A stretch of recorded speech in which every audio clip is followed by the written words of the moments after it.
Argentina দলের বিশ্বকাপ অভিযান বলতে গেলে শুরু হয়ে গেল। আর্জেন্টিনা দল এখন পৌঁছে গেছে তাদের নির্ধারিত বেস ক্যাম্পে। দক্ষিণ আমেরিকান এই দলটির অফিসিয়াল প্রতিনিধি দল মিজুরি অঙ্গরাজ্যে এসে পৌঁছেছে, যা আসন্ন ফুটবল টুর্নামেন্ট চলাকালীন দলটির প্রশাসনিক এবং কৌশলগত বাংকার অর্থাৎ প্রধান ঘাঁটি হিসেবে ব্যবহৃত হবে।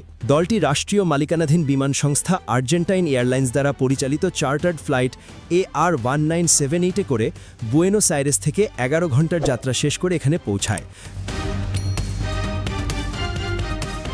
মিড কন্টিনেন্ট ইন্টারন্যাশনাল এয়ারপোর্টে কোচিং স্টাফ এবং খেলোয়াড়দের প্রথম গ্রুপটির পৌঁছানোর মধ্য দিয়ে বর্তমান বিশ্ব চ্যাম্পিয়নরা উত্তর আমেরিকায় তাদের মানিয়ে নেয়ার প্রক্রিয়াটি আনুষ্ঠানিকভাবে শুরু করল। তাদের লক্ষ্য কাতার 2022 টুর্নামেন্টে যাওয়া ঐতিহাসিক শিরোপাটি ধরে রাখা। আর্জেন্টাইন দলটির এই যাত্রা শুরু হয় শনিবার গভীর রাতে বুয়েনোস আইরেসের এজেইয়া মিউনিসিপ্যালিটিতে অবস্থিত Lionel Andres Messi high performance training সেন্টারে। সেখানে দলটির প্রাথমিক শারীরিক প্রস্তুতি এবং কৌশলগত সেশন শেষ করে বিমানবন্দর টার্মিনালে নিয়ে যাওয়া হয়।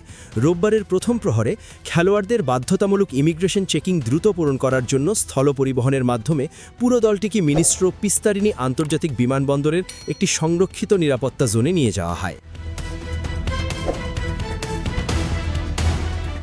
বিমানবন্দর কর্তৃপক্ষ জানিয়েছে যে রানওয়েতে সামান্য লজিস্টিক বিলম্বের কারণে উত্তর গোলার্ধের উদ্দেশ্যে বিমানটির উড্ডয়নের আনুষ্ঠানিক সময় পরিবর্তন করে আর্জেন্টিনার স্থানীয় সময় রাত 2:16 নির্ধারণ করা হয়েছিল। খেলোয়াড় ও কর্মকর্তাদের এই প্রতিনিধি দলটির নেতৃত্বে রয়েছেন প্রধান কোচ লিওনেল স্কালোনি এবং তার টেকনিক্যাল অ্যাসিস্ট্যান্ট জাতীয় দলের সাবেক খেলোয়াড় রবার্তো আয়ালা, পাবলো আইমার ও ওয়াল্টার স্যামুয়েল। তবে একটি প্রশাসনিক পরিবর্তন লক্ষ্য করা গেছে। আর্জেন্টাইন ফুটবল অ্যাসোসিয়েশনের প্রেসিডেন্ট ক্লাউডিও তাপিয়া ইউরোপে প্রাতিষ্ঠানিক ব্যস্ততার কারণে এই প্রথম ফ্লাইটে উঠতে পারেননি। তিনি বুদাপেস্টে উয়েফা চ্যাম্পিয়ন্স লিগের ফাইনাল ম্যাচে উপস্থিত ছিলেন, যেখানে ফরাসি ক্লাব প্যারিস সেন্ট জার্মেইন তাদের দ্বিতীয় ইউরোপীয় শিরোপা নিশ্চিত করেছে। মিজুরির উদ্দেশ্যে সরাসরি চার্টার্ড ফ্লাইটে ওঠা এই দলটিতে পূর্ব নির্বাচিত ২৬ জন ফুটবলারের মধ্যে ১৮ জন রয়েছেন।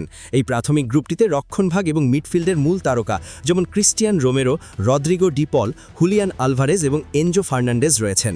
এছাড়া স্থানীয় আবহাওয়ার সাথে খাপ খাওয়ানোর জন্য ভ্যালেন্টিনো বার্কো এবং নিকোলাস পাজের মতো তরুণ আন্তর্জাতিক প্রতিভারাও এই অগ্রগামী দলের সাথে ভ্রমণ করেছেন। বুয়েনোস আইরেসের ক্রীড়া সংস্থাগুলো নিশ্চিত করেছে যে বিদেশি ক্লাবের হয়ে খেলা বাকি ৮ জন খেলোয়াড় স্বাধীনভাবে ভ্রমণ করবেন এবং আগামী ৪৮ ঘন্টার মধ্যে ক্যানসাসের অনুশীলন ক্যাম্পে যোগ দেবেন। আগামী শুক্রবার আর্জেন্টিনা দলটি টেক্সাসের উদ্দেশ্যে যাত্রা শুরু করবে, যেখানে শনিবার তারা কলেজ স্টেশনে প্রথম প্রস্তুতিমূলক প্রীতি ম্যাচে হন্ডুরাসের বিপক্ষে মুখোমুখি হবে। রোববার তারা টেক্সাসই অনুশীলন চালিয়ে যাবে এবং সোমবার আইসল্যান্ডের বিপক্ষে আগামী মঙ্গলবার ৯ তারিখ অবার্নে অনুষ্ঠিত ম্যাচের জন্য আলাবামার উদ্দেশ্যে রওনা হবে।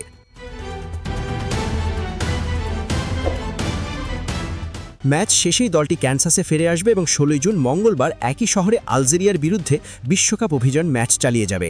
এরপর ২২ জুন অস্ট্রিয়ার বিরুদ্ধে ম্যাচের জন্য ভেন্যু পরিবর্তিত হয়ে টেক্সাসের আর্লিংটনে যাবে এবং ম্যাচ শেষে তারা আবার ক্যানসাসের বাংকারে ফিরে আসবে। ২৭ জুন জর্ডানের বিপক্ষে ম্যাচের সময়ও একই প্রক্রিয়ার পুনরাবৃত্তি হবে। তবে যেহেতু এটি একদম শেষ মুহূর্তের ম্যাচ, তাই তারা সেদিন সকালে চার্টার্ড ফ্লাইট ধরবে নাকি সেখানে রাত কাটাবে তা দেখার বিষয়। লাইক এবং সাবস্ক্রাইব করুন স্পোর্টস বাংলা আপডেট। ধন্যবাদ।